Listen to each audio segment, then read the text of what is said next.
Jelang Hari Raya Idul Adha 1444 Hijriah, lapak dadakan pedagang hewan kurban banyak ditemukan di Kota Sampit, Kabupaten Kota Waringin Timur.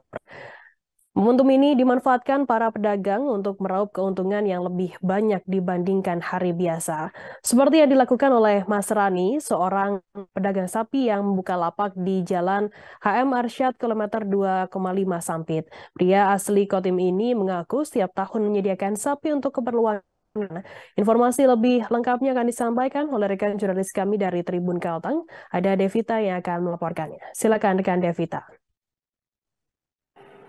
Ya, terima kasih rekan Firda dan Tribuner sekalian. Menjelang Idul Adha, pedagang sapi dadakan untuk persiapan hewan kurban banyak bermunculan di Kota Sampit. Salah satunya pedagang dengan nama Mas Rani.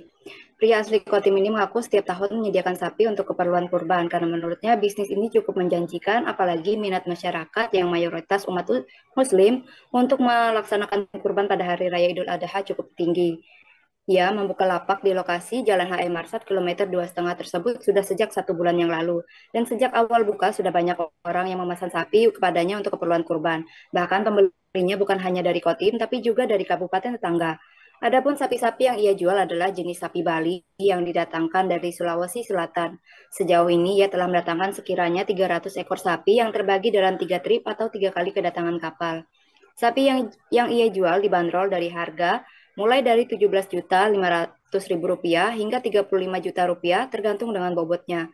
Sejauh ini hampir 90% sapi yang ia datangkan sudah dipesan oleh warga untuk persiapan kurban. Mas Rani menambahkan sehubungan dengan bisnis yang dijalaninya, ia selalu berkoordinasi dengan instansi terkait sehingga sapi-sapi yang ia pasarkan terjamin bebas penyakit. Sesuai dengan prosedur, ia harus melengkapi perizinan untuk mendatangkan hewan-hewan tersebut dari luar daerah. Sebagai pedagang sekaligus peternak sapi, ia pun menyadari pentingnya perizinan tersebut untuk menjamin setiap hewan ternak yang didatangkan bebas dari penyakit supaya tidak menular kepada hewan ternak yang ada di wilayah lokal. Demikian yang saya sampaikan, kembali ke studio. Baik, terima kasih rekan Devita dari Tribun Kalteng atas laporan Anda. Selamat bertugas kembali.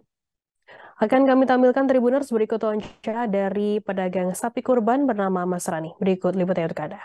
Kalau pekerjaan saya memang pedagang sapi, cuma kan ini momen hari raya kita manfaatkan untuk pedagang sapi untuk hari raya kurban. Jadi khusus setiap menjelang Idul Adha seperti ini ya Pak ya?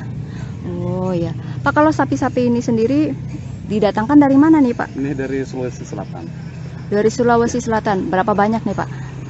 Kalau saya punya kemarin keluar izin itu hampir 300. Hampir 300 ekor ya Pak ya. Pak, jenis sapi apa sih Pak yang didatangkan dari Sapi Sulawesi? Bali. Sapi Bali. Oh, tapi datangkannya dari Sulawesi ya Pak ya. Oke. Pak, kalau ini sendiri ada kendala nggak Pak sewaktu mendatangkan sapi-sapi ini sendiri dari luar daerah ke Kotim gitu Pak? Nggak ada sih, penting kita sesuai prosedur aja. Oke. Berarti setiap tahun sudah seperti ini ya Pak ya? Ya. Kalau dibanding tahun lalu ada peningkatan nggak tahun ini Pak? Peningkatan omset penjualan ya. Terima kasih sudah nonton. Jangan lupa like, subscribe, dan share ya.